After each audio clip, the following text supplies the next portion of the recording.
Bueno, buenos días para todos ustedes nuevamente. Nos disponemos invocando al Santo Espíritu. Ven, Espíritu Divino, manda tu luz desde el cielo. Padre amoroso del pobre, don en tus dones espléndido.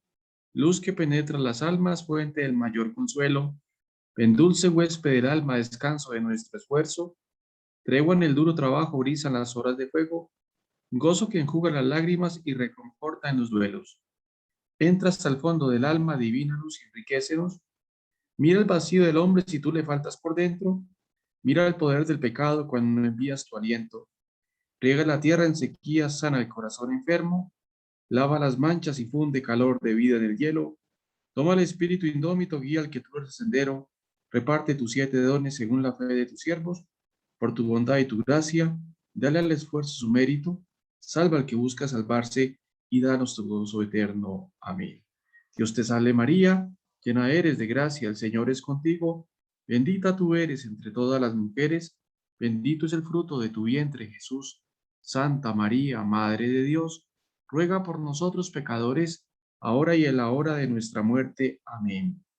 Lectura del Santo Evangelio según San Lucas. En aquel tiempo, entre la admiración general por lo que hacía Jesús, dijo a sus discípulos: Meteos bien esto en la cabeza. Al Hijo del Hombre lo van a entregar en manos de los hombres. Pero ellos no entendían este lenguaje. Les resultaba tan oscuro que no cogían el sentido y les daba miedo preguntándole sobre el asunto. Palabra del Señor. Bueno, hoy seguimos estudiando la historia de Israel y cómo Dios ha intervenido en esa historia. Por eso nuestro capítulo de hoy se llama Un pueblo que se libera y se forma en la alianza. Éxodo, desierto, alianza. ¿Qué significa esto? Y esto es una clave hermenéutica. Es decir, la alianza se convierte en la clave hermenéutica para comprender el Antiguo Testamento y para comprender la relación del pueblo de Dios con Yahvé y la relación de Yahvé con su pueblo. Es decir, hay que leerlo todo en el marco de la alianza. Por eso el objetivo es descubrir cómo Dios no quiere la esclavitud ni la opresión. Y cuando hablamos de esclavitud ni opresión, estamos hablando de ninguna esclavitud, de ninguna opresión a nivel material y a nivel espiritual. Lo que él desea es que el pueblo sea libre y poder así pactar una alianza con él. Yo seré tu Dios y tú serás mi pueblo. Levítico 26:12, Ezequiel 36:28, 37:27. Entonces fijémonos que esa cláusula es muy importante para entender esa relación de Yahvé con su pueblo y de su pueblo con Yahvé. Y la cláusula es: yo seré tu Dios y tú serás mi pueblo. Así se constituye y forma el pueblo de Dios. Estancia en Egipto la podemos ubicar en 1650 a 1250 a.C. y la opresión hacia 1280, 1250 a.C. aproximadamente. Los descendientes de los patriarcas se establecen en Egipto. Allí se multiplican, realizándose así la promesa de la descendencia numerosa hecha a Abraham. Ante este hecho, los egipcios empiezan a temerles y toman medidas contra ellos, obligando a matar a los varones recién nacidos y utilizando a los adultos a trabajos forzados. Así surge la opresión y la esclavitud en contra de los hijos de Israel, que la podemos encontrar en el Éxodo capítulo 1. Entonces fijémonos que en el Éxodo, en el libro del Éxodo, se nos va a hablar de esto, se nos va a hablar de esa opresión por parte del faraón hacia el pueblo escogido, hacia el pueblo de Israel. Liberación o éxodo hacia el 1250 a.C. Dios, a través de su elegido Moisés, interviene liberadoramente en la historia dolorosa de este pueblo para sacarlo de la esclavitud. Éxodo 2:15. Y fijémonos cómo Dios en toda la historia se vale de mediadores. Aquí tenemos un mediador, Moisés. Dios se vale de Moisés, lo elige, lo escoge para que ayude a liberar al pueblo que está oprimido, que está esclavo. Pero fijémonos que la iniciativa parte de Yahvé. Esta es una constante que se ve en el Primer Testamento y en el Segundo Testamento, es decir, en el Antiguo Testamento y en el Nuevo Testamento. Siempre, siempre la iniciativa la toma Dios. Dios escoge, Dios llama. Y eso se aplica también a la vida espiritual de cada uno de nosotros. Dios nos llama para que realicemos una misión en la tierra, una misión en la comunidad, una misión en la misma sociedad. Nacimiento, infancia y juventud de Moisés. Moisés, quien en contra de los planes de Egipto y presagiando lo que sucedería con el pueblo, ha sido salvado y liberado de las aguas y ha sido educado en la corte del faraón. Deja su situación cómoda al darse cuenta de la opresión que sufren sus compatriotas los hijos de Israel. Interviene a favor de sus hermanos, pero estos no lo comprenden y por eso huye al desierto. Vocación y Moisés, y misión de Moisés. Dios se aparece en el desierto a Moisés para manifestarle quién es él y cuáles son sus planes de liberación para su pueblo oprimido, constituyendo a Moisés como mediador principal de esta misión. De esta manera, en la primera intervención de Dios en la historia, reconocida como tal, Dios aparece no como un Dios neutral, sino como el único Dios que toma partido por el oprimido.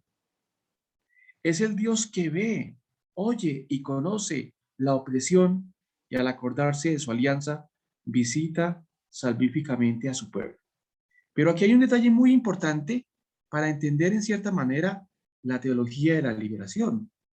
Recuerde que la teología de la liberación opta por el pobre. Pero esa lectura se fundamenta también en la experiencia del pueblo que está oprimido. Y por eso lo dice aquí claramente, el Dios de Jesús, de Isaac, de Jacob, de Abraham, no es un Dios neutral, no es un convidado de piedra, sino es un Dios que opta por el oprimido. Y podríamos agregar más palabras como opta por el oprimido, por el pobre, por el enfermo, por el emigrante, por el esclavo, por todas las personas que están necesitando del auxilio de Él. Entonces, fijémonos que hay una preferencia de Dios por el pequeño, por el que sufre, por el oprimido. Y esa preferencia de Yahvé se va a manifestar en Jesús, porque Jesús también, mirando los evangelios, opta por los oprimidos, por los excomulgados, por los desterrados, por los pequeños, por los enfermos. Ahora bien, se nos ha hablado mucho del seguimiento de Cristo. Pero ¿qué implica el seguimiento de Cristo? Implica reproducir esas actitudes fundamentales de Jesús y de Yahvé en nuestro corazón. Es decir, que nuestra opción debe ser la opción de Jesús. Y si realizamos la opción de Jesús, estamos realizando la opción de Dios Padre, que opta por el pequeño, que opta por el oprimido, por el enfermo, etcétera, etcétera. Es el Dios que ve, oye y conoce la opresión y al acordarse de su alianza, visita salvíficamente a su pueblo. Y aquí nos está diciendo algo de fondo, que a pesar de los inconvenientes, a pesar de los mismos pecados de los hombres, Dios no olvida su alianza. No olvida su alianza. ¿Por qué? Porque Dios quiere que todos nosotros nos salvemos. Y por eso Dios siempre nos sale al encuentro, nos sale al paso. ¿Por qué? Porque quiere salvar y nos quiere salvar a cada uno de nosotros. Por eso el Dios de Jesús y nuestro Dios ve, oye y conoce. Es decir, no es una abstracción, no es un concepto, no es una idea, sino es un Dios que sale al encuentro y que está con su pueblo, pero sigue estando también con cada uno de nosotros. Baja para liberarlos, entrando en la historia humana conflictiva y tomando partido por el oprimido. Y por eso la historia es muy importante, porque Dios entra en la historia. Por eso la revelación es histórica, porque se da en un espacio y en un tiempo, porque toca a todos los hombres, en todos los espacios y en todos los tiempos. Y de ahí se deriva el principio de la encarnación. Entonces fijémonos que ese Dios al cual nos estamos refiriendo toma partido, entra en la historia humana, pero entra para salvar, no para condenar. Dios se revela como Yahvé. Fijémonos, se manifiesta. ¿Qué es lo que nos va a decir la del verbo número 2?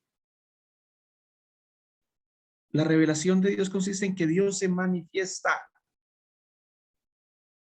Su nombre, yo soy el que soy, puede significar una respuesta evasiva ante el peligro de ser manipulado, como también puede remitir al futuro en la acción. Verán ustedes quién soy cuando contemplen mi acción liberadora. De una u otra forma, las acciones liberadoras de Dios nos dirán quién es Él. El que a diferencia de los hombres y de los ídolos actúa con plena coherencia.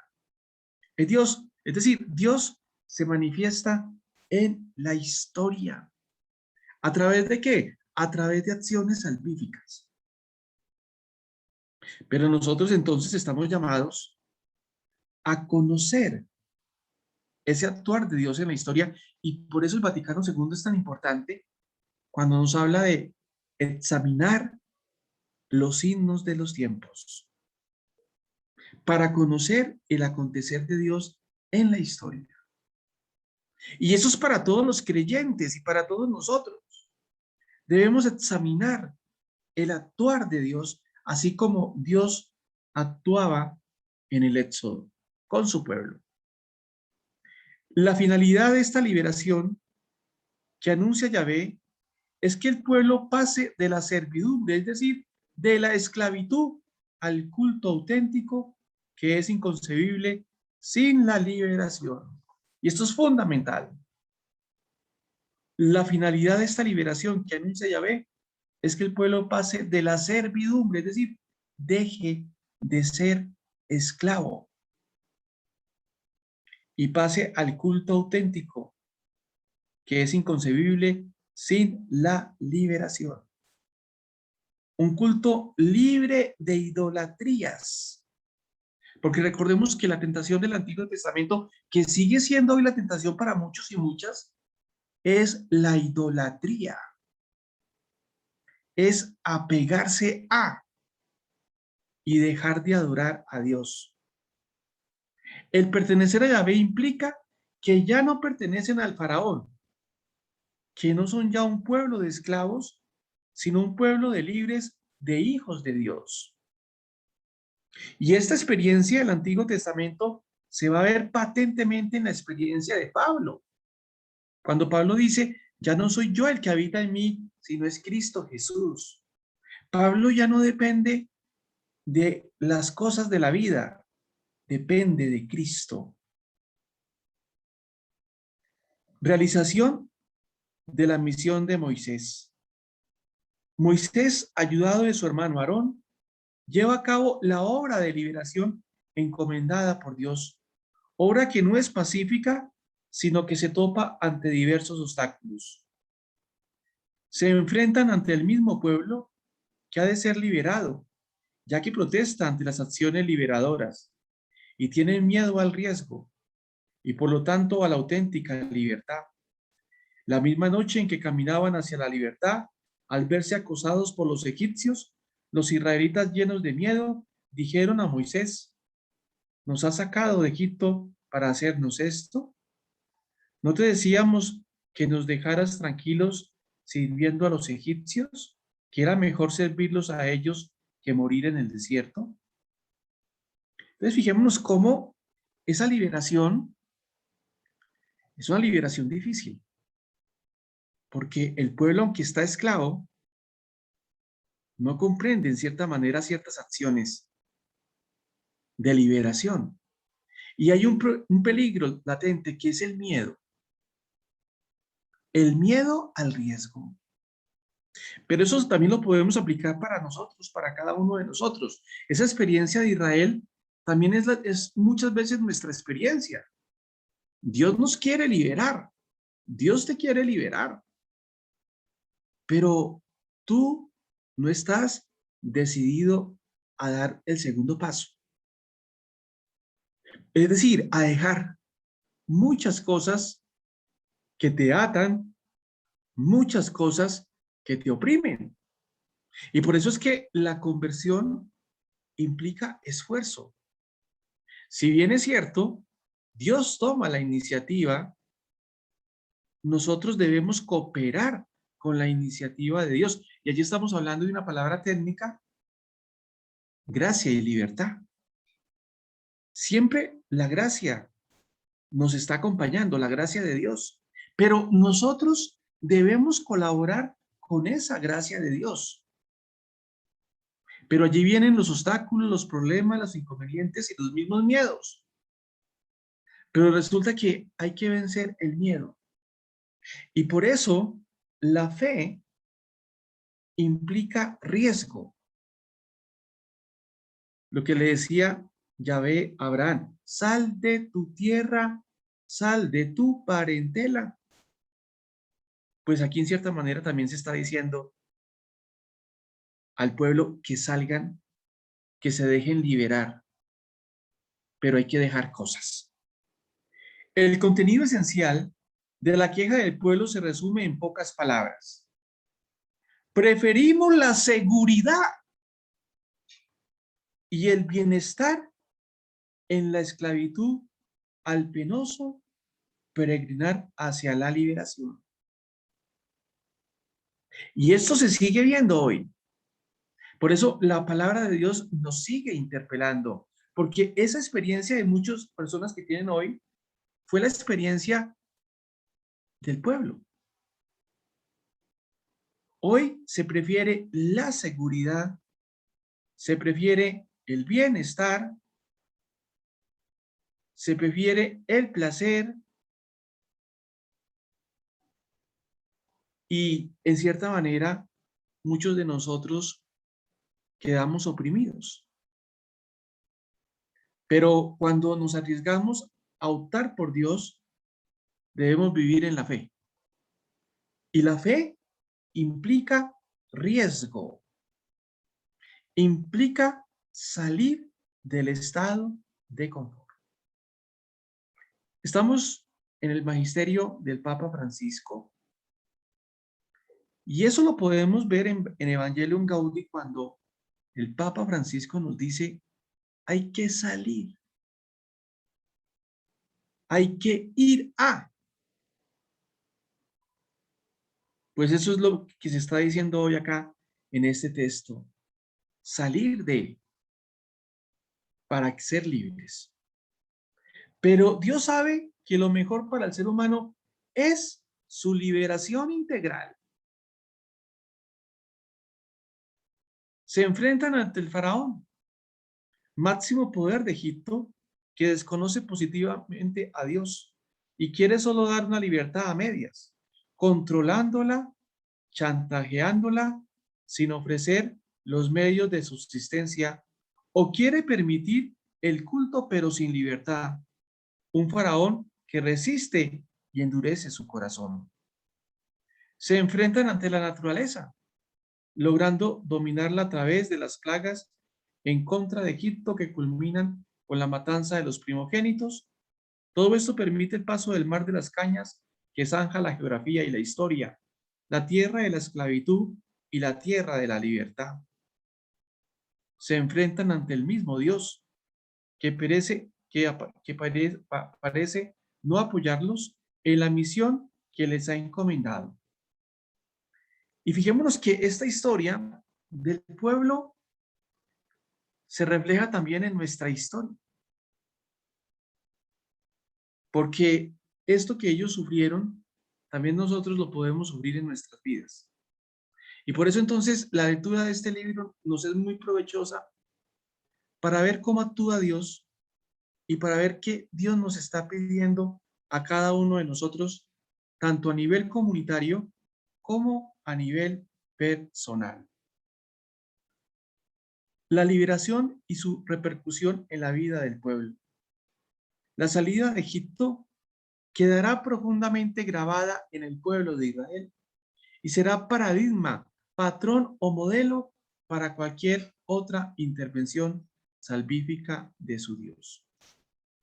Y fijémonos que este acontecimiento es muy importante porque cuando nosotros los cristianos celebramos la liturgia, hacemos memoria de los acontecimientos acaecidos en la historia por parte de Dios. Y a la vez actualizamos el misterio. Y por eso la dinámica de nosotros cristianos es una lectura permanente entre el Antiguo y el Nuevo Testamento para ir comprendiendo esa dinámica de Dios, para ir comprendiendo esas intervenciones y esas acciones de Dios. Y por eso entonces la iglesia en Dei Verbum nos dice, hay que leer el Antiguo Testamento y el Nuevo Testamento para poder comprender esa dinámica de Dios, porque puede ocurrir una tentación que ya se presentó en la antigüedad cristiana con Marción de desconocer el Antiguo Testamento y de apelar a ciertos libros del Nuevo Testamento. No, hay que leer la Sagrada Escritura en su integralidad para poder conocer esa dinámica de Dios. Pero ojo, ¿cómo la vamos a leer? Desde una perspectiva cristiana, porque Cristo se convierte en el principio hermenéutico para poder comprender esa dinámica del Antiguo Testamento. Recuerden que allí hay un principio fundamental que es promesa y cumplimiento. El Antiguo Testamento promete, el Nuevo Testamento en la persona de Jesús cumple lo prometido en el Antiguo Testamento.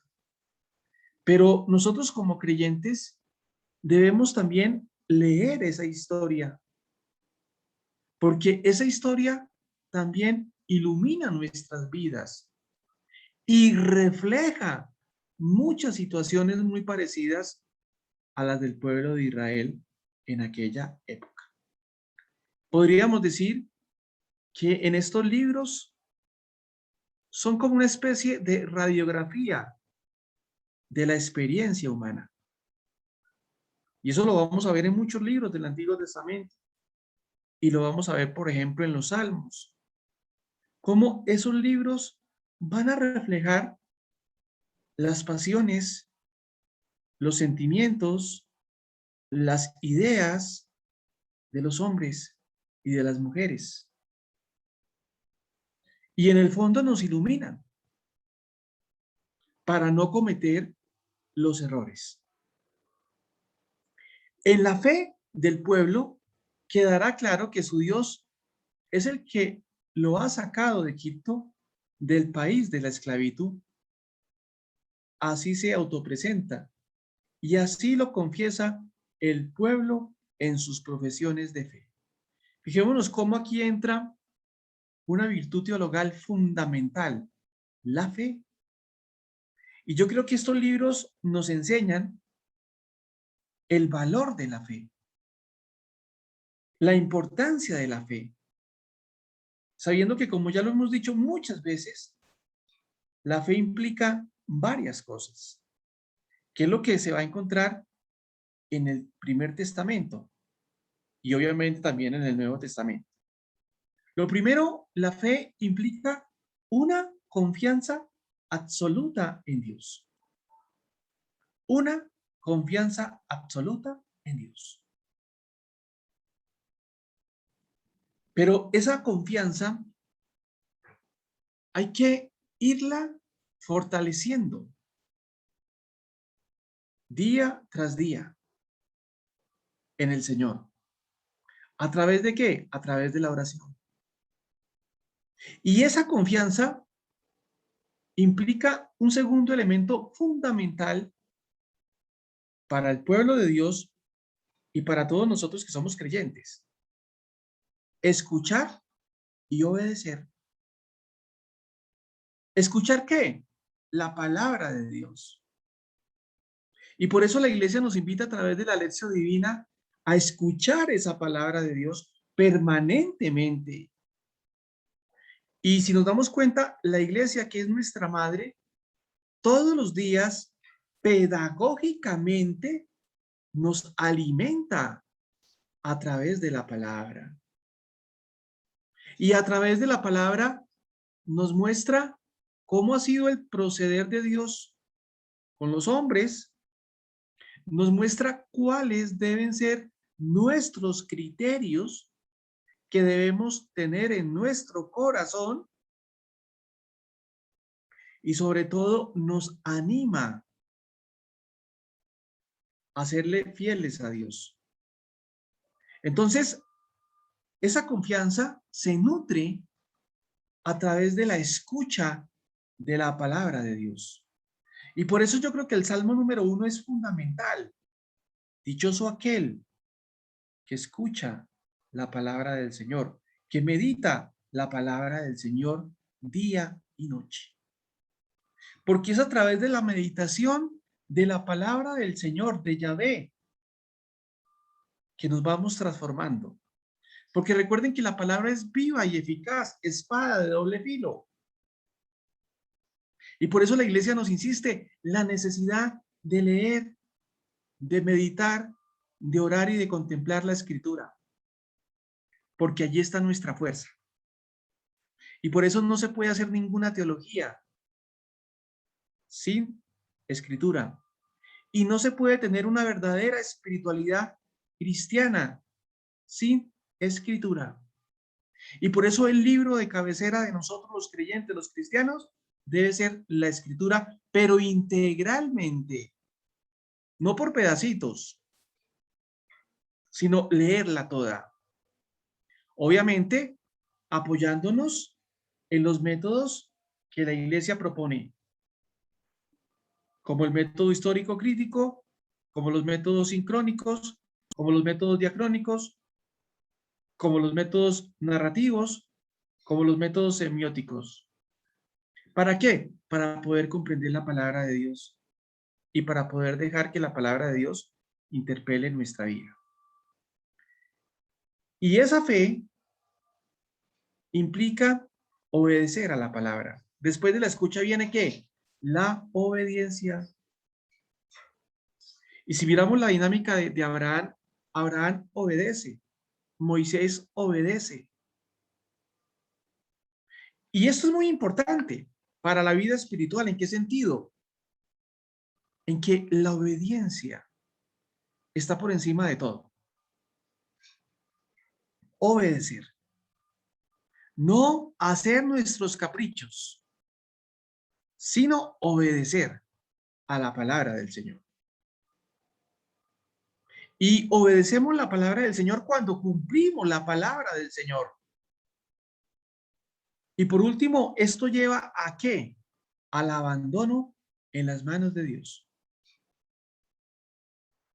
Y recuerden la bienaventuranza de Mateo capítulo 5. Bienaventurados los pobres de espíritu, porque de ellos es el reino de los cielos. ¿Quiénes son los pobres de espíritu? Los que se han apoyado en Yahvé, los que se han apoyado en Dios. Y eso es lo que quiere Dios en el Antiguo Testamento, que el pueblo se apoye en Él, que el pueblo coloque la confianza en Él, que el pueblo coloque la fuerza en Él. Pero para eso hay que renunciar a una serie de ídolos que están alrededor del pueblo. Porque los ídolos no dejan que el pueblo se apoye verdaderamente en Dios. Ahora bien, la experiencia del desierto es muy importante porque la experiencia del desierto es purificadora. Y si nos damos cuenta, esa experiencia de Israel es una experiencia dura, es una experiencia purificadora, pero también es una experiencia salvadora. Apliquemos eso en nuestra vida. Dios también nos lleva al desierto. Recuerden a Oseas, y te llevaré al desierto y te hablaré. Dios también nos lleva al desierto. ¿Para qué? Para contrastar nuestro corazón. Y a veces permite situaciones duras para que contrastemos nuestra vida, para que contrastemos nuestro corazón y para que coloquemos la fe en Dios. ¿Por qué? Porque todo pasa, todo se acaba, menos Dios. Las riquezas pasan, la sabiduría humana pasa, la belleza humana se acaba y pasa, y las riquezas pasan, menos Dios. Y esa es la enseñanza en cierta manera, o una de las enseñanzas de estos libros que estamos viendo, el Éxodo y todo el Pentateuco, que en el fondo nos está insistiendo en la necesidad de colocar la confianza en el Señor. Fíjate cómo empezamos el programa de hoy. Lo que decía Yahvé, ustedes serán mi pueblo y yo seré su Dios. Pues bien, eso se sigue aplicando. En el culto, la fiesta de la Pascua y de los ácimos y la ley sobre los primogénitos servirán siempre como memorial, recuerdo, presencia y anhelo de liberación. Entonces, fijémonos que esta categoría memoria es muy importante para la teología y para la liturgia, porque nosotros también como cristianos hacemos permanentemente una memoria. Recordamos la acción de Dios en la historia, en el pueblo y también en nuestra historia particular. En la vida diaria, el pueblo sabe bien que no debe esclavizar a los demás ni tratar mal a los extranjeros porque él fue esclavo y forastero en Egipto. Este estribillo es muy importante porque eso también es para nosotros hoy, hoy, por la problemática de la emigración. Todos los países latinoamericanos tenemos el fenómeno de los emigrantes. ¿Y cuál debe ser nuestra actitud si somos creyentes, si somos cristianos? Acogerlos, ayudarlos. Entonces fijémonos cómo el texto también nos sigue hablando. En la esperanza del pueblo que siempre confiaba en encontrar a un Dios liberador en situaciones similares a la de Egipto. Así sucedió en el exilio de Babilonia, donde el profeta Deutero Isaías anunció un nuevo éxodo. La caminata por el desierto hacia el 1250-1230. El desierto es la etapa intermedia entre la salida de Egipto y la conquista de la tierra, la esclavitud y la de la libertad. Por eso es un lugar de peregrinación, de paso, un lugar donde la esperanza se va a aquilatar y a acrecentar, el desierto. Ahora bien, nosotros como cristianos católicos también celebramos el desierto. ¿Dónde? En Cuaresma. Y también la iglesia en esa época de Cuaresma nos invita a tener una actitud de peregrinos, acompasados por la fe y la esperanza, sabiendo que la fe y la esperanza nos purifican y nos acrecientan en la relación con Dios. Entonces fijémonos que es importante el desierto. El desierto, lugar desolado e inhóspito, se convierte en lugar de prueba y yo diría de gracia. Dios prueba a su pueblo mediante las carencias elementales, hambre y sed, pero a la vez Dios muestra sus maravillas a favor del pueblo. Las codornices y el maná, el agua de la roca, la serpiente del bronce. El pueblo prueba a su Dios que lo ha sacado de la esclavitud de Egipto. Tiene miedo a los riesgos de la libertad y por eso murmura contra su Dios añorando su situación de esclavos. Pero sobre todo peca contra Yahvé, su único Dios, fabricándose un becerro de oro como imagen de Yahvé. Esto es muy para nosotros también porque, como les he venido diciendo, esa experiencia del pueblo en la opresión, en la esclavitud, en el paso por el desierto, también muestra la experiencia de muchos de nosotros. Porque muchos de nosotros pecamos. ¿Por qué? Porque desesperamos. ¿Por qué? Porque no miramos las cosas desde la fe y por lo tanto abandonamos el camino de la fe y por ende abandonamos el camino de la oración. Y por eso es bueno leer los libros de San Juan de la Cruz, porque él en cierta manera va a relatar todas estas experiencias que ocurren en la vida de cada uno de nosotros, en el alma, en el interior, porque cada uno de nosotros también hace una travesía por el desierto, por la historia. Y por ese desierto, por esa historia, por nuestra vida, hay días difíciles, hay días de prueba, hay días de dolor, hay días donde no tenemos deseos de estar con Dios y queremos salir corriendo. Entonces, fijémonos cómo estos textos pueden iluminar nuestra vida. Pero hay un problema allí, que es abandonar a Dios y irse detrás de los ídolos, que es un problema que también está hoy muy latente en nuestra historia personal, en nuestra historia comunitaria y en lo que estamos viendo. Mire lo que dice, pero sobre todo peca contra Yahvé, su único Dios, fabricándose un becerro de oro como imagen de Yahvé. Y hoy, ¿cuál es nuestro becerro hoy? Las burbujas que hacemos en nuestra vida. ¿Cómo así? Sí. Muchos de nosotros nos queremos escapar de nuestra historia. Y nos queremos escapar de nuestra historia a través de el licor, a través de la droga, a través del sexo, a través del placer, a través de la diversión, y por lo tanto no escuchamos a Dios. Y el problema hoy de la juventud es esa, que muchas personas jóvenes están sumidas en eso, en el ruido. Estamos en la sociedad del ruido, de la música estridente, que no deja escuchar la voz de Dios. Y entonces cuando uno no escucha la voz de Dios, pues uno se aparta de Dios. Y como uno se aparta de Dios, uno tiende a hacer ídolos, porque uno siempre necesita una dependencia a alguien o a algo.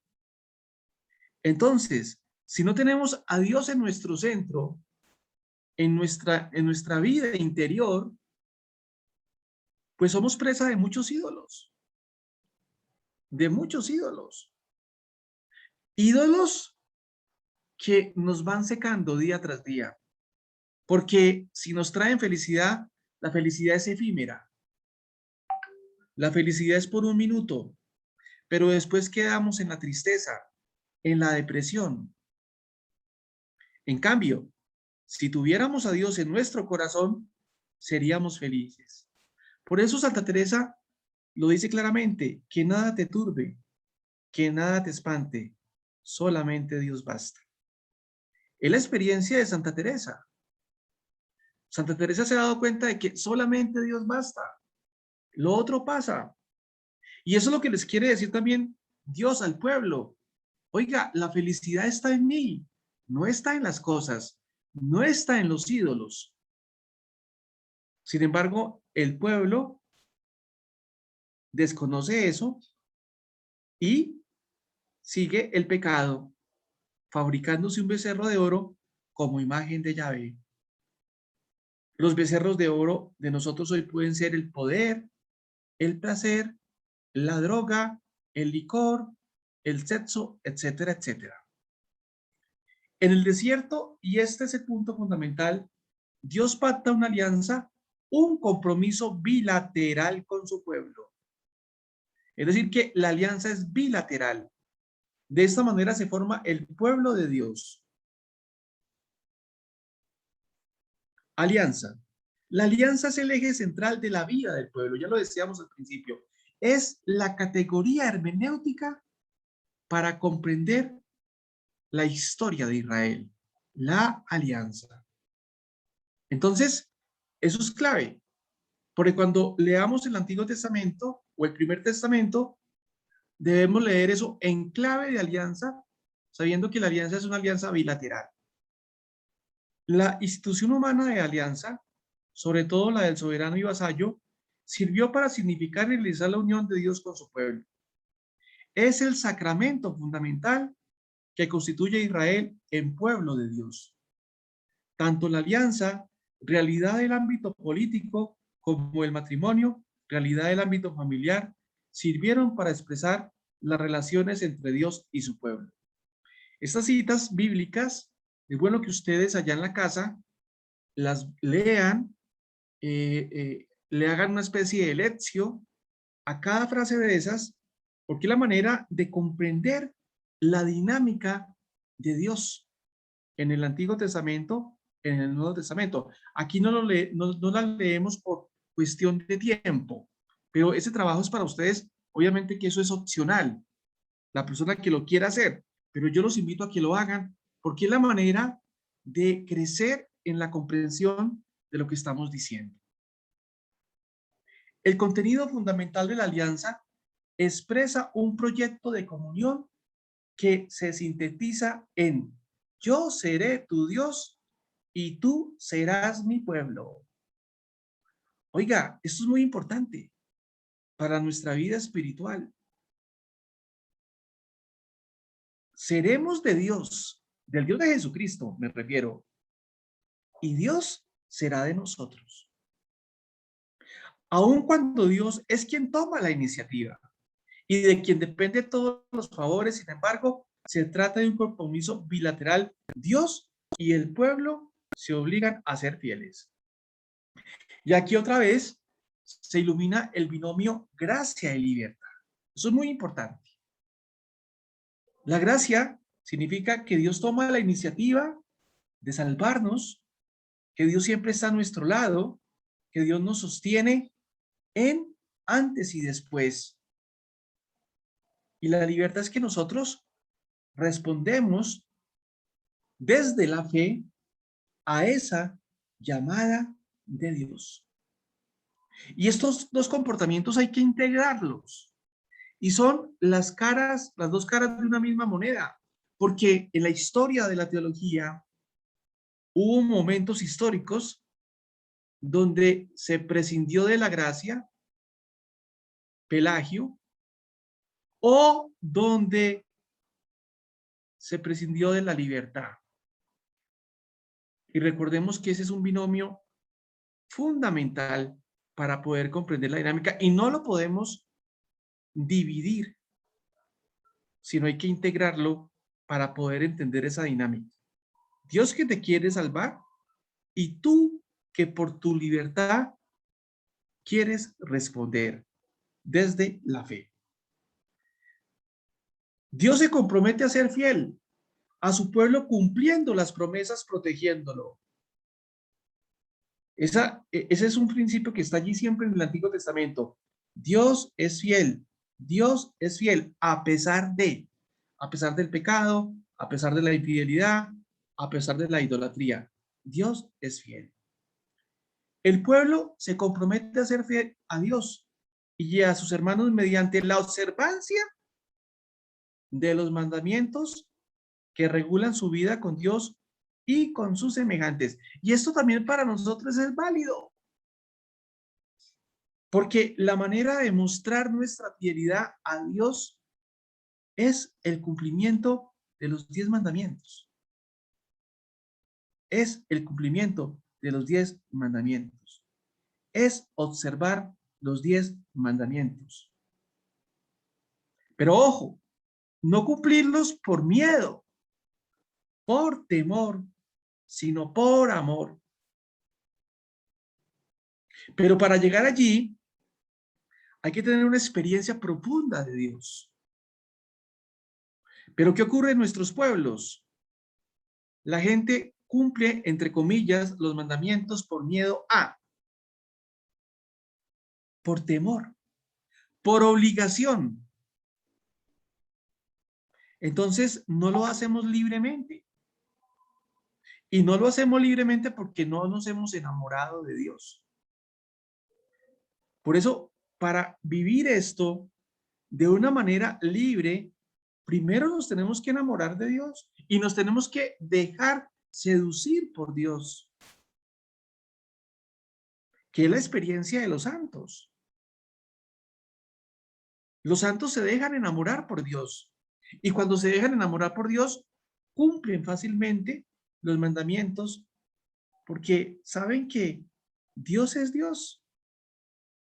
En cambio, cuando entramos por detrás, es decir, tratando de cumplir por nuestras fuerzas los mandamientos sin amor, es muy difícil. Por eso necesitamos de la gracia, pero por eso necesitamos de enamorarnos de Dios, que es la experiencia de muchos santos. Cuando se han encontrado con Dios, su vida cambia y se hace fácil. En cuanto que ya se les hace fácil vivir la observancia de los mandamientos. Por eso es fundamental la experiencia de Dios. Y esa experiencia de Dios, ¿quién la propicia en nuestro corazón? El Espíritu Santo. Es el Espíritu Santo el que te da la fuerza para vivir esto fácilmente. Porque, como lo diría Jesús en el Evangelio de San Juan capítulo 15, sin mí nada podéis hacer. Sin la fuerza del Señor no se puede hacer nada. Porque todo es gracia. Todo es gracia. Dios bendecirá o maldecirá a su pueblo de acuerdo a su fidelidad o infidelidad a la alianza, al compromiso pactado con Dios. La historia de Israel, como lo veremos en el próximo tema, fue la historia de los continuos fracasos divinos ante la terquedad de su pueblo. Pero es también la historia de la constante misericordia de Dios hacia su pueblo. Fijémonos cómo sale otra palabra muy importante que el Papa Francisco la ha retomado, la misericordia. Porque el Dios de Jesucristo y obviamente nuestro Dios es el Dios clemente, misericordioso, compasivo, lento a la cólera, Éxodo 34. Es decir que la misericordia es la manera como Dios se manifiesta. Y por eso los doctores de la iglesia van a decir, entre ellos Santo Tomás de Aquino, que la omnipotencia de Dios se manifiesta en la misericordia. Y de ahí que la misericordia de Dios sea un atributo grandísimo, porque Dios ha tenido misericordia con nosotros y sigue teniendo misericordia con nosotros. Y por eso en el Nuevo Testamento se nos dicen palabras de Jesús, sean compasivos como mi Padre. Porque todos nosotros debemos ser compasivos y misericordiosos como el Padre, como Dios. Y es la manera de asemejarnos a Dios. Es decir, ¿cómo nos asemejamos a Dios? Practicando la misericordia.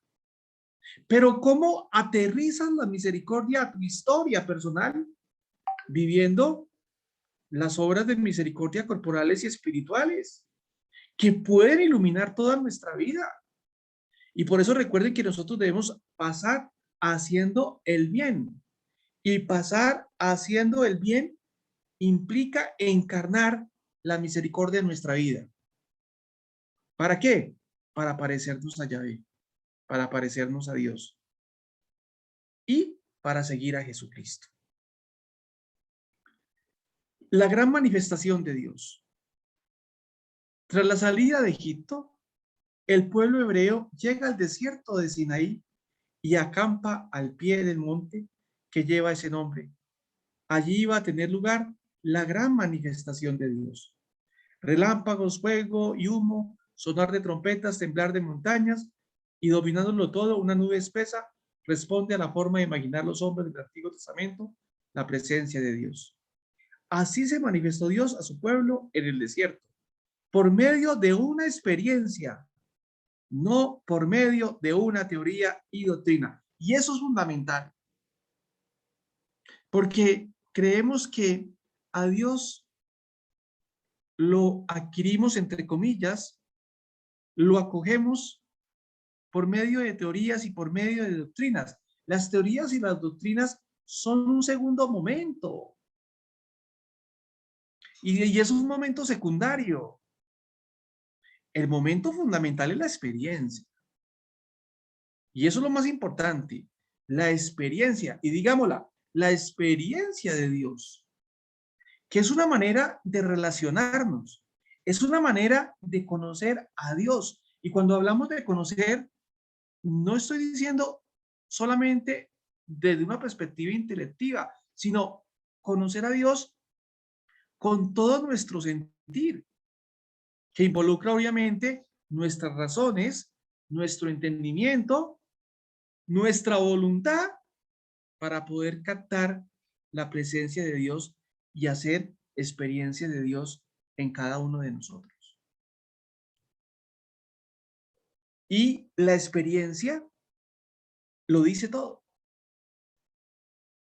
Porque el que ha tenido experiencia de Dios no se deja quitar esa experiencia de Dios por ninguna teoría, por ninguna doctrina.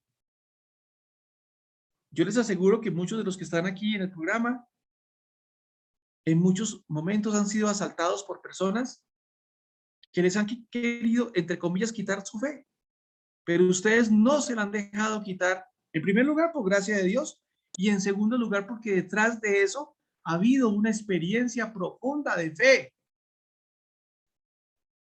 porque ustedes han visto esa fuerza, esa presencia de Dios en su historia, a través de acontecimientos, muchas veces milagrosos. Entonces, no es por medio de teorías y no es por medio de doctrinas. Las teorías y las doctrinas nos ayudan a iluminar un poco más la experiencia, pero lo más importante es la experiencia. Es decir, que lo importante no es saber mucho sobre Dios, sino experimentar y vivir su cercanía. Y esto es lo mejor. Lo importante no es saber mucho sobre Dios, sino experimentar y vivir su cercanía. Como lo dice el padre Ignacio Larrañaga de feliz memoria, hoy se necesitan profetas, pero los profetas se hacen en el desierto, no en los salones de clase, no en las universidades, no en la academia. Con esto no quiero decir que no hay que estudiar, no. Lo que quiero decir que lo más importante es ir al desierto, es tener esa experiencia para poder hablar de Dios. Y ahí tenemos el caso de muchos santos. Santo Domingo de Guzmán, nuestro padre, mi padre, porque soy dominico, pasaba de noche hablando con Dios y de día hablaba de Dios y tocaba los corazones. ¿Por qué? Porque estaba lleno de Dios. San Francisco, en el Monte Albernia, en las 9 cuevas, mi Dios y mi todo, mi Dios y mi todo, mi Dios y mi todo. Santa Teresa, San Agustín, tarde lo encontré, pero por fin lo encontré. Y muchos santos y santas, porque donde podemos aterrizar esto que estamos hablando es en la experiencia creyente, es en la vida de los santos. Por eso para mí es tan importante la vida de los santos, porque los santos, las santas, aterrizan todo esto que estamos diciendo a nivel teórico, racional, en sus vidas. En sus vidas podemos ver todo esto. Los amigos de México, con Juan Diego, la experiencia de la Virgen de Guadalupe, todo lo que ha hecho allí Dios por medio de la Virgen. Eso habla, y eso es muy importante. Y lo que nos dice el texto es esto: lo más importante es experimentar y vivir su cercanía. Una experiencia de lo sobrenatural que es la característica de todos los fenómenos religiosos. Por consiguiente, la alianza consiste en el compromiso de Dios con su pueblo. Dios se compromete mediante juramento sagrado a cuidar de su pueblo, a protegerlo y a defenderlo en todo momento.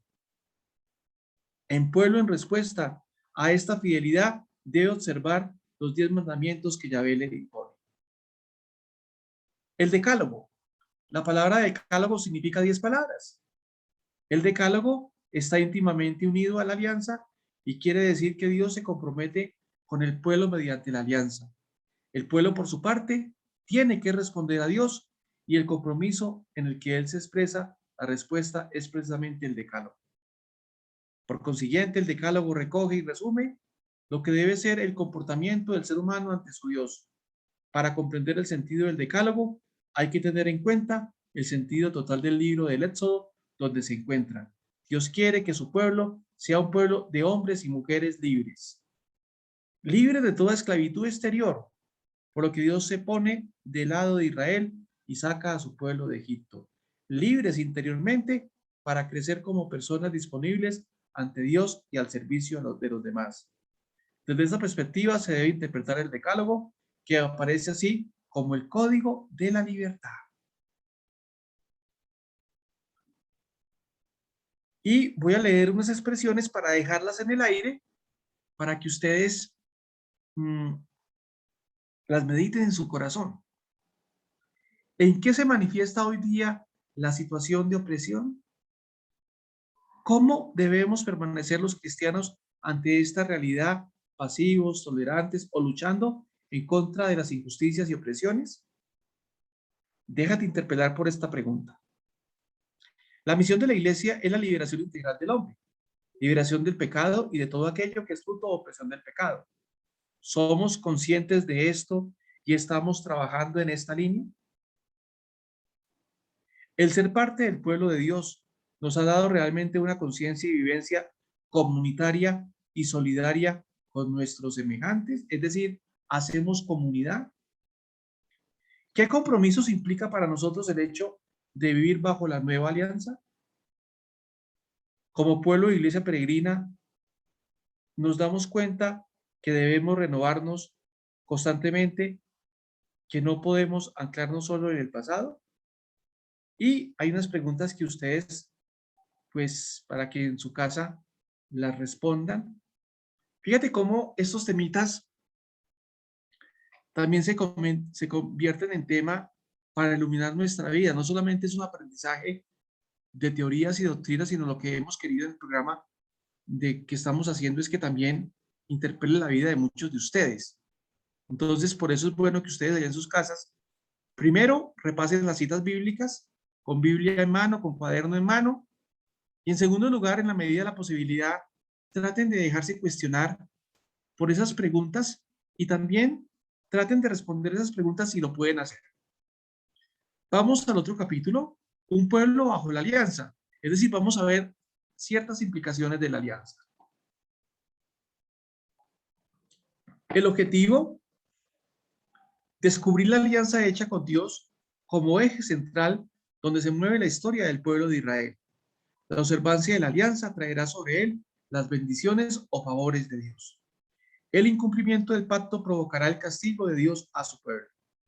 La conquista hacia el año 1230 antes de Cristo.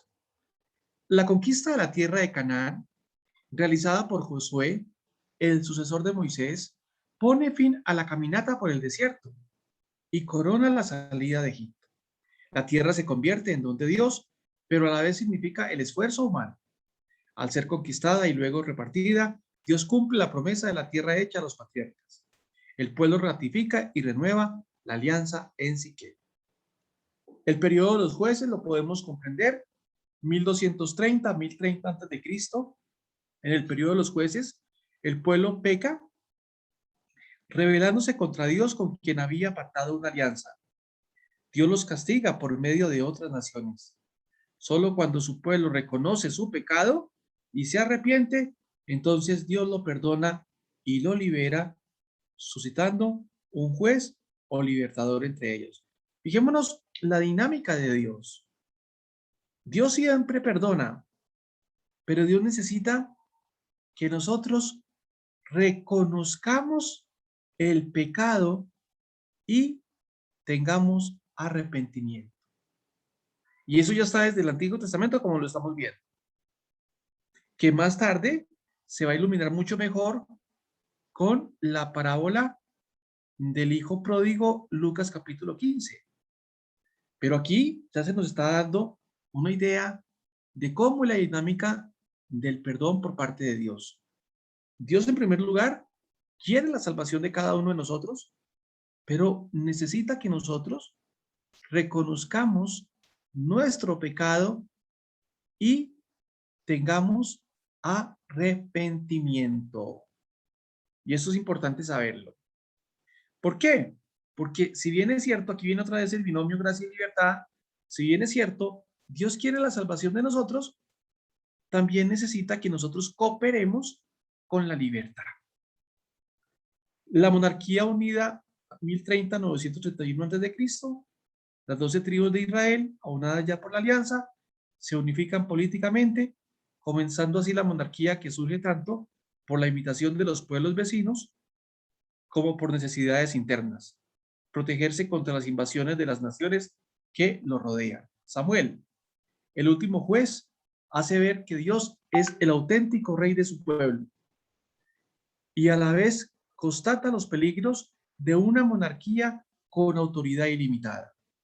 La historia del pueblo se encargará de mostrar que esos peligros fueron una realidad y que la auténtica función del rey, asegurar la paz exterior y proteger a los débiles y explotados haciendo justicia pocas veces se cumplió con fidelidad. Saúl es el primer rey, su monarquía es incipiente y no logra unificar todas las tribus. Desgraciadamente fue infiel a Yahvé. David, sucesor de Saúl, es el primero que reina de hecho sobre las tribus del sur y del norte, sobre Judá e Israel. Conquista Jerusalén y traslada allí el arca de la alianza, símbolo de la presencia de Dios con su pueblo. Convierte así a Jerusalén en el centro religioso y político del pueblo. Quiere construirle a Dios una casa, un templo, pero él no se lo permite, pues es un Dios de la historia, que va de un lado a otro, que no puede ser localizado ni manipulado al antojo del hombre. Que esa es una problemática de todos nosotros. La tentación de nosotros es manipular a Dios.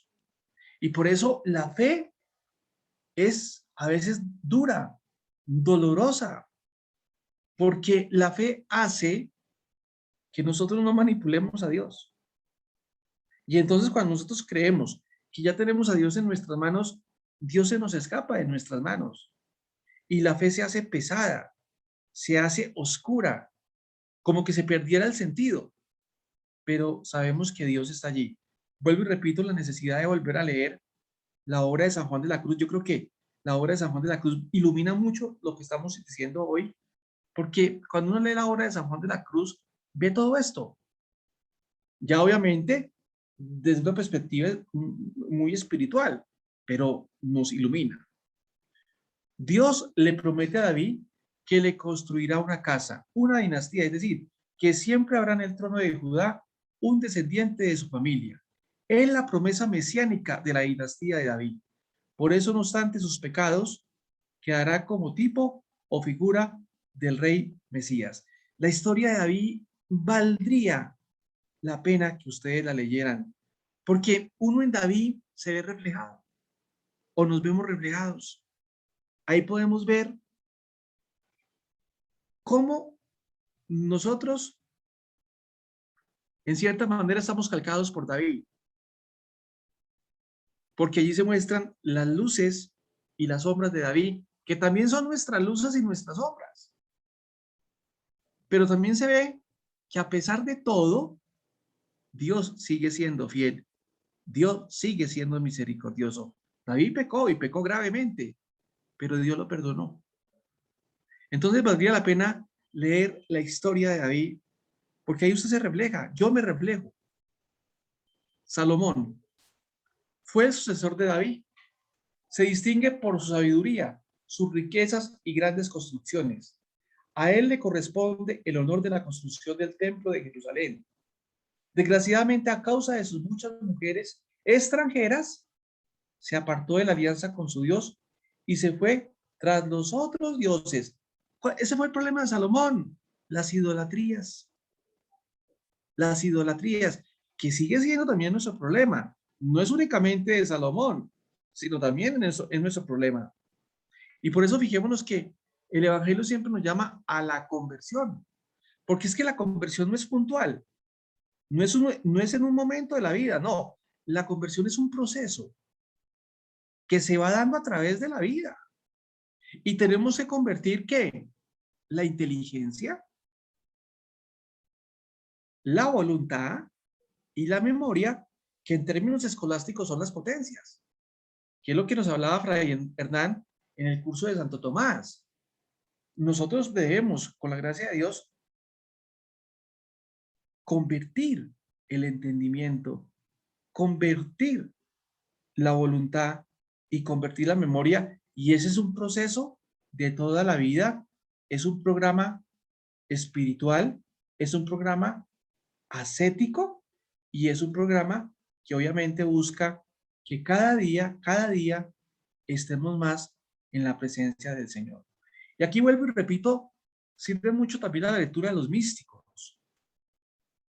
Por ejemplo, una Santa Catalina de Siena, en la obra del diálogo. Allí podemos encontrar todo esto que estamos diciendo. Una Santa Teresa de Jesús, con el castillo. Un San Francisco de Sales, que es un gran maestro. Todo esto nos puede iluminar. También fue infiel al pueblo pues le cargó con muchos impuestos para poder dedicar a las construcciones y llenarse él de riquezas y esplendor. Estos personajes son muy importantes leerlos porque tanto en Saúl como en David como en Salomón nos reflejamos todos nosotros. Ahí estamos reflejados con todas nuestras actitudes, con todos nuestros sentimientos, con todas nuestras ideas egoístas, todo está allí. Y por eso yo les vuelvo a decir, leamos eso para que el Señor por medio de esos textos ilumine nuestras vidas. División de los reinos. A la muerte de Salomón se hace patente el descontento del pueblo, especialmente de los del norte, que se habían visto cargados con fuertes impuestos. Ante las amenazas de Roboam, el hijo de Salomón, que pretende oprimir más, surge el cisma político-religioso. El pueblo se divide en dos reinos, el de Israel o del norte y el de Judá o del sur, cada uno con sus propias capitales y sus propios centros de culto. Poco a poco, el pueblo junto con sus dirigentes se va olvidando de la alianza, a pesar de las amonestaciones de los profetas. Dios castigará a su pueblo destruyendo los dos reinos. Pero fijémonos la problemática. El pueblo se va olvidando de la alianza. Y eso también nos ocurre a nosotros. Nos vamos olvidando de la palabra de Dios. Y en esa época, los profetas amonestan ¿mediante qué? Mediante el anuncio y mediante la denuncia. ¿Por qué? Porque los profetas escrutan la historia a la luz de Dios. El reino de Israel o del norte. 931-722. El reino de Israel o del norte tuvo primero como capital a Siquén, luego a Tirsa y por último a Samaria. Comprendía casi 10 tribus: Efraín, Manasés, Rubén, Gad, Dan, Neftalí, Aser, Zabulón, Isaacar y parte de Benjamín. Sus 19 reyes, iniciando con Jeroboam, no pertenecían a la familia de David. Sus centros religiosos se establecieron en Dan y Betel, prácticamente sus fronteras. Fueron famosos sus profetas no escritores, Elías y su discípulo Eliseo, en el siglo IX, indudablemente defensores de la fe ya vista en medio de su pueblo. Y también sus profetas escritores, Amós y Oseas, en el siglo VIII. Los asirios destruyeron el reino del norte en el 722, deportaron a los notables hacia Siria y trajeron a Samaria colonos de allá. El reino de Judá o del sur. El reino de Judá o del sur tuvo como capital política y religiosa la ciudad de Jerusalén. Comprendía prácticamente dos tribus, la de Judá, que ya se había anexado el territorio de la de Simeón, y parte de la tribu de Benjamín. Sus 19 reyes, iniciando con Roboam, pertenecieron a la dinastía de David. En el campo religioso, fueron famosos los intentos de reformas hechos por los reyes Ezequías en el siglo VIII y Josías en el siglo VII. Entre los profetas podemos enumerar Miqueas e Isaías en el siglo VIII, Sofonías, Nahum y Abacú en el siglo VII, y en los siglos VII y VI el gran profeta Jeremías. Recordemos los profetas mayores: Isaías, Jeremías, Ezequiel y Daniel. En el 597 los babilonios hicieron la primera deportación. En el 586 capturaron y destruyeron Jerusalén, incendiando el templo salomónico. Se inicia el exilio o destierro en Babilonia. Parte del pueblo permanece en la patria en ruinas o huye hacia Egipto. Jeremías 39:44.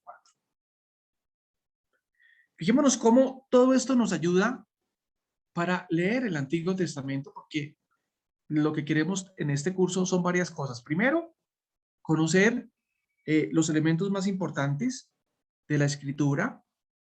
Segundo, conocer los criterios de lectura para ubicarnos en las lecturas, y de hecho se está haciendo esto para que usted se ubique, sepa más o menos cuál ha sido la dinámica histórica del pueblo de Israel. Yo para la próxima semana les voy a mandar un libro que se llama La historia de Israel. Para esta semana mandaré uno que se llama La hermenéutica del Antiguo Testamento. Y la idea es que ustedes, con todos estos criterios, estas pequeñas lecturas, también hagan una lectura más profunda. Y lo otro que se quiere es que esto nos ilumine nuestra vida, que me parece que es lo más importante. Los profetas preexílicos. Durante este tiempo, como ya hemos señalado, surgieron los profetas que llamamos preexílicos o anteriores al desierto de Babilonia. Su mensaje fundamental fue la denuncia de los pecados del pueblo y el anuncio del castigo que consistiría en la destrucción de los reinos, dejando no obstante una esperanza de salvación para el futuro. Es decir, que el profeta o los profetas se entienden en clave de denuncia y anuncio. Anuncio y denuncia. Se le llama también profetas escritores porque sus oráculos o palabras han llegado hasta nosotros en escritos hechos ordinariamente por discípulos o generaciones posteriores. Las características de los profetas las podemos resumir en las siguientes líneas. Esto es muy importante. Le preguntan a usted cuáles pueden ser o son las características de los profetas. Pues aquí vamos a enumerar algunas de ellas. Todo profeta es un hombre de Dios. Es decir, los profetas son hombres de Dios. Pero ¿qué supone que sean hombres de Dios? Que tengan una experiencia de Dios. Que tengan una vivencia de Dios. Eso supone ser hombre de Dios. Porque él han sido llamados a predicar con su palabra, con sus acciones simbólicas y con su misma vida el mensaje de Dios. Todos ellos están convencidos de esa irrupción de Dios en su vida personal. Ahí colocan dos textos muy importantes, Isaías 6, Jeremías 1, Oseas 1:3, que vale la pena volverlo a leer. ¿Para qué? Para comprender la dinámica de la vocación. Porque la vocación, es decir, la llamada de Dios, en cierta manera, tiene unos parámetros, tiene como unas secuencias. Ojo, no son todos los casos, pero en la mayoría de los casos, Dios tiene como una manera de manifestarse, de revelarse. Y allí podemos encontrar tres textos importantes para hacer una lectura vocacional. Isaías 6, Jeremías 1 y Oseas 1:3. Segunda característica, son hombres de espíritu. ¿Qué significa eso? Están llenos de Dios. Están poseídos por Dios. Porque Él es quien inspira a los profetas y quien los invade con su fuerza arrolladora. Miqueas 3:8, Isaías 48:16, Joel 3:1. Porque son hombres libres que se enfrentan a toda clase de personas e instituciones. Yo, en cambio, estoy lleno de valor, de espíritu del Señor, de justicia, de fortaleza, para anunciar sus crímenes a Jacob, sus pecados a Israel. Por eso, entonces, el cristiano debe tener dos dinámicas que se conjugan: la profecía y la mística, o la mística y la profecía. Primero, la mística significa esa intimidad con Dios que se da en la montaña, en el desierto, y que se da obviamente en nuestro corazón. Y segundo, la profecía, que en términos de Francisco es la parresía, es el anuncio fuerte de la verdad y la denuncia frente a la corrupción, frente al pecado. Entonces, todo creyente pues está llamado a eso, porque recordemos que todos nosotros somos, por el bautismo, sacerdotes profetas y reyes. Como profetas, estamos llamados ¿a qué? A eso, a anunciar y denunciar. Pero para hacer eso hay que tener una experiencia profunda de Dios. Entonces, los profetas son hombres de Dios, hombres de espíritu. Son hombres de la palabra, importantísimo. Son hombres de la palabra. Han sido llamados por Dios y han recibido la fuerza del Espíritu para anunciar a su pueblo la palabra de Dios. En la palabra de Yahvé, así lo repiten constantemente los oráculos. Esto dice el Señor. Una palabra que el profeta no la puede acallar ni silenciar. Me dije, no me acordaré de él, no hablaré en su nombre, pero ella era en mis entrañas fuego ardiente, encerrado en los huesos, intentaba contenerlo y no podía. Jeremías 29, Amós 3:8. Es la palabra que cala honda y profundamente en la vida del profeta. En ocasiones es alegría y gozo para él. Jeremías 15:16. Una palabra que le acarrea problemas, incomprensiones y persecuciones. Oseas 9:7-9. Es la palabra de la tradición actualizada. Está enraizada en el pasado, en la alianza y los beneficios que Dios ha hecho por su pueblo. Porque el profeta siempre nos está recordando las maravillas de Dios. Las maravillas de Dios. Lo que Dios ha hecho, ¿dónde? En la historia. Es la palabra que interpela, que provoca una respuesta, que no nos puede dejar indiferentes y ante la que no podemos permanecer neutrales. Anuncia la presencia de Dios en la historia, la salvación divina para el pueblo. Denuncia los intentos de hacer ausencia de la historia al Dios de la historia.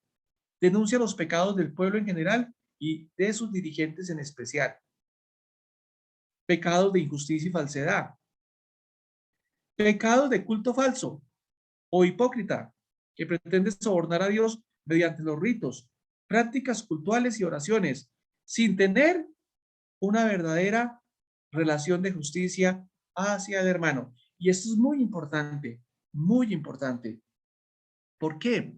Porque la tentación de muchas personas y de muchos de nosotros es quedarnos en el culto y olvidar la opción social, por así llamarla.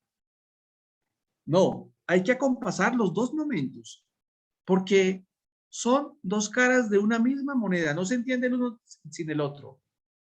Orar, la oración, por un lado, y por otro lado, la actitud misericordiosa, fraterna, bondadosa y caritativa con los hermanos, viviendo entonces la justicia y la misericordia. Entonces, eso hay que tenerlo muy, muy en cuenta porque recuerden que ya Jesús lo dice claramente. No quiero holocaustos ni sacrificios, sino amor y misericordia. Amor y misericordia. Es decir, que si decimos que amamos a Dios, lo que verdaderamente ratifica el amor a Dios es el amor al prójimo. Porque, como lo dice el Evangelio, no todo el que diga Señor, Señor, entrará al reino de los cielos. Pecados que consisten en una falsa seguridad puesta en su elección, en sus instituciones como el templo. Pecados de sus dirigentes, profetas falsos, sacerdotes malos, reyes injustos. Pecados de idolatría, que por la relación matrimonial entre Yahvé y su pueblo se convierte en adulterio y prostitución. Son hombres del pueblo, porque a él son enviados y le sirven auténticamente comunicándole la palabra del Señor, ayudándole a descubrir sus pecados, interpelándolo a una radical conversión. Y las reflexiones para que queden allí y cada una y uno pues también las medite, pero las vamos a leer. La tierra prometida fue un don y a la vez una conquista. Dios nos ha otorgado a la humanidad muchos dones y derechos, libertad, justicia, paz, vida, etc. Estos implican por parte nuestra una lucha o conquista. ¿Por qué? ¿En qué situaciones concretas de nuestra sociedad descubres que muchos no disfrutan totalmente de estos dones? ¿A qué se debe? En el Antiguo Testamento el rey tenía como función practicar la justicia a favor de los pobres, los oprimidos, los huérfanos y las viudas. En la actualidad nuestros gobernantes y dirigentes, ¿qué intereses defienden? ¿Los del pueblo pobre y marginado o los de los ricos y poderosos? ¿Crees que Dios en la actualidad suscite personas con una misión profética? Hombres llenos de Dios, portavoces de su palabra, que anuncien la salvación y denuncien los pecados. ¿Qué caso les hacemos a ellos? Y las preguntas, pues, que las vamos a decir, ¿qué final marca la conquista de la tierra? ¿Qué sucede con el pueblo durante el periodo de los jueces? ¿Por qué surge la monarquía y cómo es vista por Samuel? ¿Cuál era la función del rey? Describe brevemente las características de Saúl, David y Salomón. ¿Por qué a la muerte de Salomón se dividen los reinos? Da los datos principales de cada uno de los reinos: nombre, capital, centro religioso, destrucción, profetas. Explica lo que se entiende al decir que los profetas son hombres de Dios y del Espíritu. ¿Cuáles son las características principales de la palabra profética? Di algunos ejemplos del contenido del mensaje profético. ¿Por qué los profetas son servidores del pueblo? ¿Por qué Dios destruyó su obra? ¿Qué es la obra historiográfica deuteronomista y por quiénes fue escrita? Entonces, fijémonos, pues, que quedan esas palabritas y preguntas para que usted allá en la casa, si las quiere resolver, las resuelva. Yo creo que el material que hemos mandado, pues es importante que usted lo tenga allí para que haga un estudio respondiendo esas preguntas. Bueno, muchas gracias, muy amables por haber estado en esta sesión. Mm, entonces, no sé si de pronto hay intervenciones, hay alguna acotación, etcétera, etcétera.